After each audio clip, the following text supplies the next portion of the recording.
The story of Juneteenth starts on January 1st of 1863.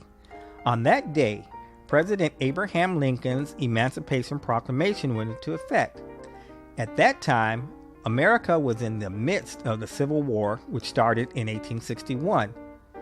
In the American Civil War, 10 southern states had broken away from the Union and were fighting for their right to continue their tradition of slavery.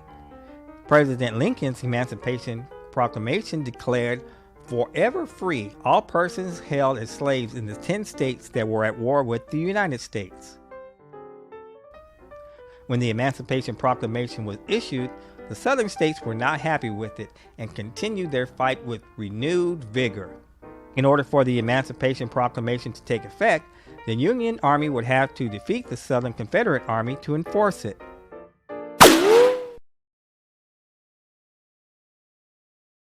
On April 9, 1865, Confederate General Robert E. Lee surrendered his Army of Northern Virginia to Union General Ulysses S. Grant.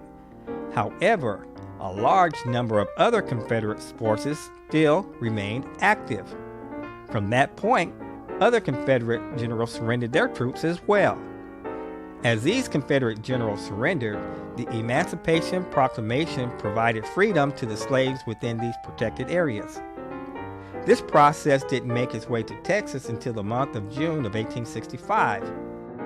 On June 19, 1865, Union General Gordon Granger and his troops traveled to Galveston, Texas to announce General Orders No. 3.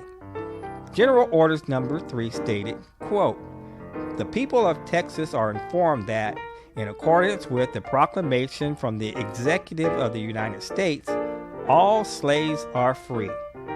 This involves an absolute equality of personal rights and rights of property between former masters and slaves, and the connection heretofore existing between them becomes that between employer and hired labor."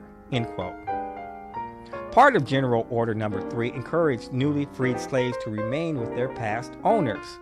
Quote, "The freedmen are advised to remain quietly at their present homes and work for wages. They are informed that they will not be allowed to collect at military posts and that they will not be supported in any idleness, either there or elsewhere." End quote.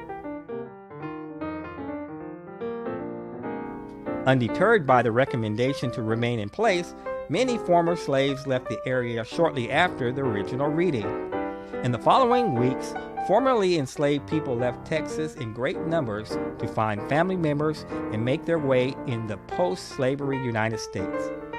This period after Juneteenth is formally known as the Scatter. From that point on, June 19th would go on to be known and celebrated as Juneteenth.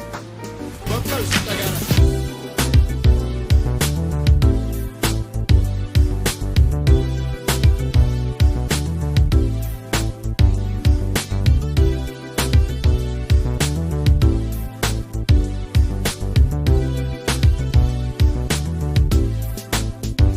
If you like this video, click the like button below. Click the subscribe button to be notified of any new History Made Easy videos.